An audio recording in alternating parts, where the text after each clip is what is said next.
call on Peter Power to make his presentation to the committee, and he'll also answer questions from members as well. So, Peter, you're very welcome, and I also want to welcome your representative from UNICEF as well, Nikita White. So you're all both very welcome indeed. So, Peter, over to you. Well, thank you very much, Chairman and members of the committee. I'd like to firstly thank you and the committee for your kind invitation to join you here today to brief you on UNICEF's operations around the world, but specifically in relation to Syria, and most recently in relation to the appalling humanitarian disaster which I witnessed unfolding this week in the Philippines.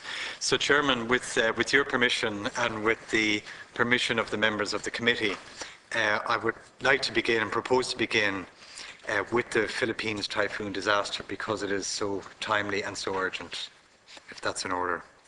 Okay. Chairman, this morning I returned to Dublin, having spent a week in the Philippines, where I witnessed the tragic consequences of perhaps the most violent natural disaster in history. I saw the true magnitude of the effect of this disaster on families and children, which will forever change their lives and indeed haunt me for a lifetime. On the 9th of December at 4:30 a.m., Typhoon Haiyan, or Typhoon Yolanda as it is known in the Philippines, made landfall with devastating force. Chairman, words alone simply cannot convey to this committee the ferocity of this super typhoon. You will all have seen the photographs and the TV images, but Typhoon Haiyan is possibly the strongest storm ever to have hit a populated landmass in the world. Today, Chairman, I would like to convey to this committee the sheer scale of the devastation beyond what you might have seen in the newspapers or in the television, and what I've seen with my own eyes, and how many people, and especially those children who have been affected. The sheer numbers alone give some sense of the wide area of devastation and how many are affected. The total population affected is 12.9 million people, approximately 3 times the population of Ireland. The amount of children affected is 5.4 million, and the total amount of displaced children is 1.7 million. And I should point out that displaced in this context means that their houses have been destroyed. So that's 1.7 million which were rendered homeless overnight, which is by any measure a staggering amount of people. The Philippines national media reported only this morning that 243,000 houses were completely destroyed, and the same amount were very severely damaged. And I'd like to provide, Chairman, just some bit of context as to what this actually means in practice. If a typhoon Yolanda and Haiyan had actually happened and was concentrated in Dublin, it would mean that practically every house would be either completely destroyed or uninhabitable. In other words, that the city of Dublin would be uninhabitable as a place to live in. And that is the size and scale of what I was confronted with this week in the Philippines.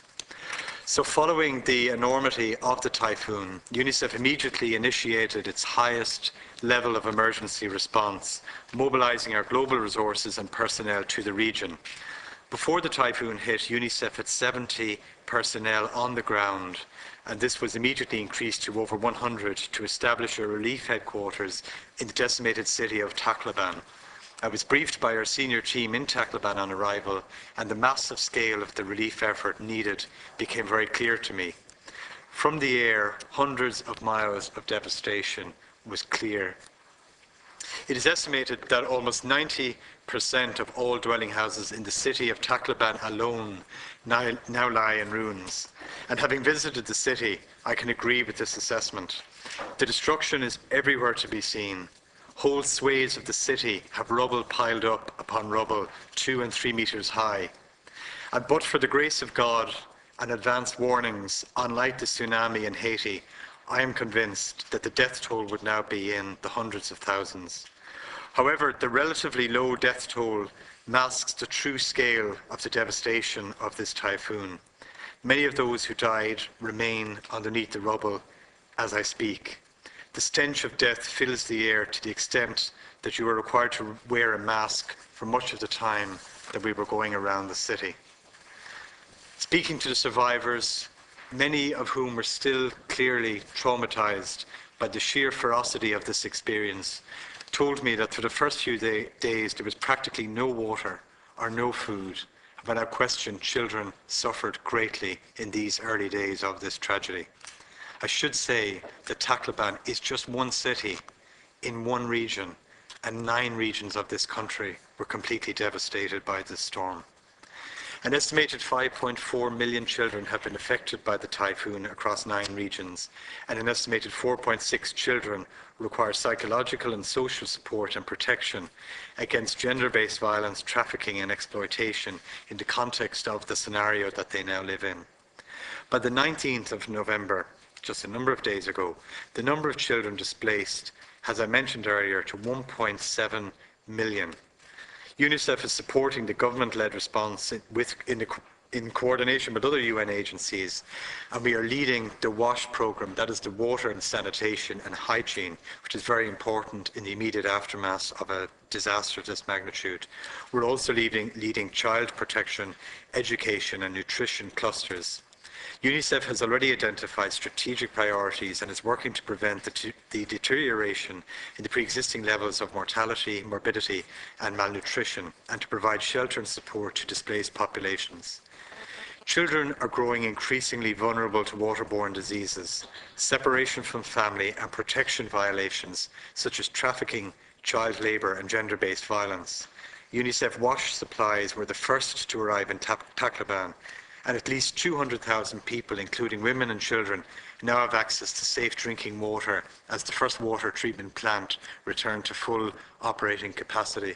And Chairman and members, I had the opportunity to see with my own eyes some of the children there taking water from public taps, which were fixed by UNICEF in conjunction with USAID for the first time, and the look on their faces and the importance of a public water system was brought home to me in a very, very graphic way. These children told me that they had no water for days until this was fixed.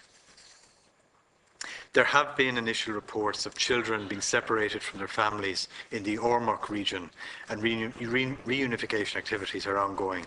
There is also growing concern that gender-based violence against women and girls will increase given the lack of electricity in many areas, particularly in evacuation centres and makeshift shelters. And I should say that I don't think I saw one television or a telephone pole or a electricity pylon standing in the whole few days that I was in the entire area.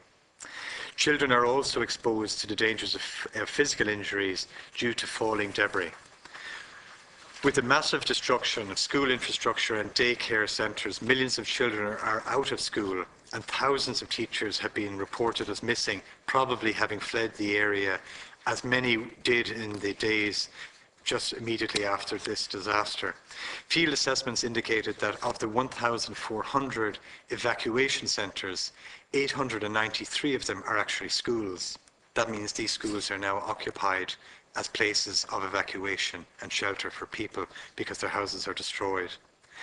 In the eastern Visayas region, almost 2,000 schools were destroyed. 2,000 individual schools were destroyed, impacting the education of 590,000 children. There is concern over the risk of increased exploitation of children, particularly boys, in the area of child labour, and there is a need to support an immediate resumption of schooling for children to gain a sense of normality, and access to psychosocial supports. And I think it's something which possibly members of this committee would have had experience of during your visits to the Syria crisis over the last number of months, which I will speak about later.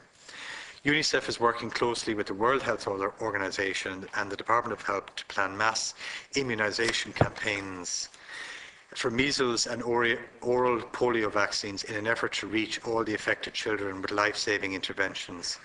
I witnessed this fledgling programme in action outside the A&E department, or should I say what's left of the A&E department in Toclaban, the entrance to it which is blocked by cars piled high, one upon another.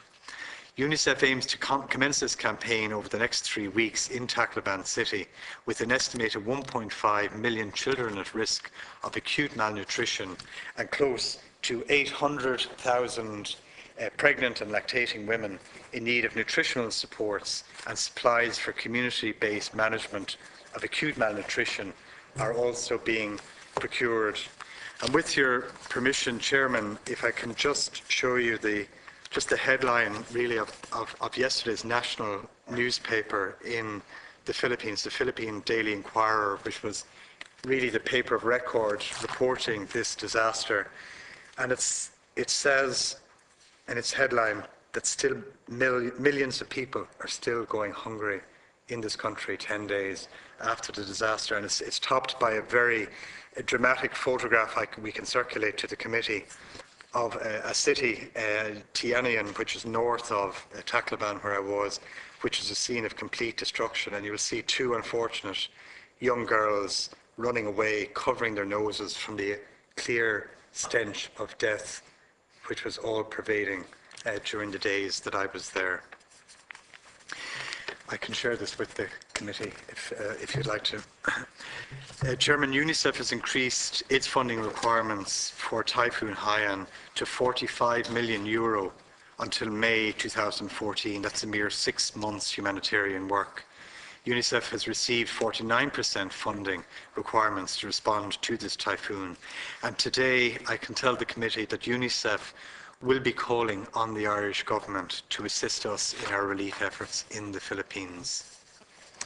I'd like to thank the Taoiseach Minister for Development and the Irish government for their increased financial support of over €3 million for the relief effort for Typhoon Haiyan.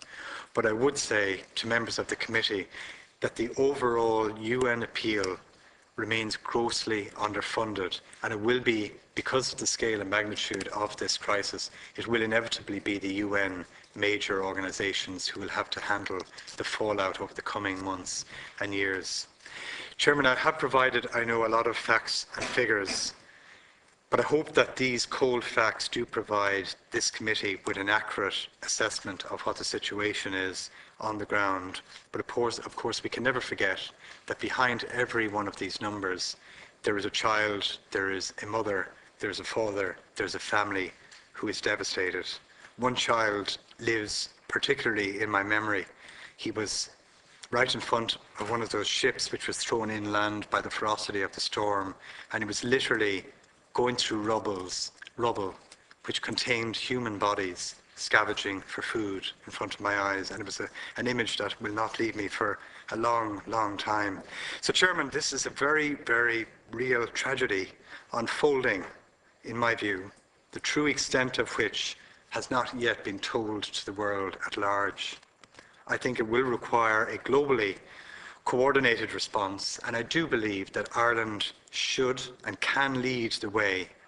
We have a reputation throughout the world as being a nation of a compassionate people and a people of humanity. And if we are to be true to this tradition, Ireland needs to show, in my view, an act of national solidarity, a coming together of this country, led by government, led by political leaders, political representatives represented in this committee, and the people at large, to show our solidarity with the people of the Philippines in their very, very darkest hour.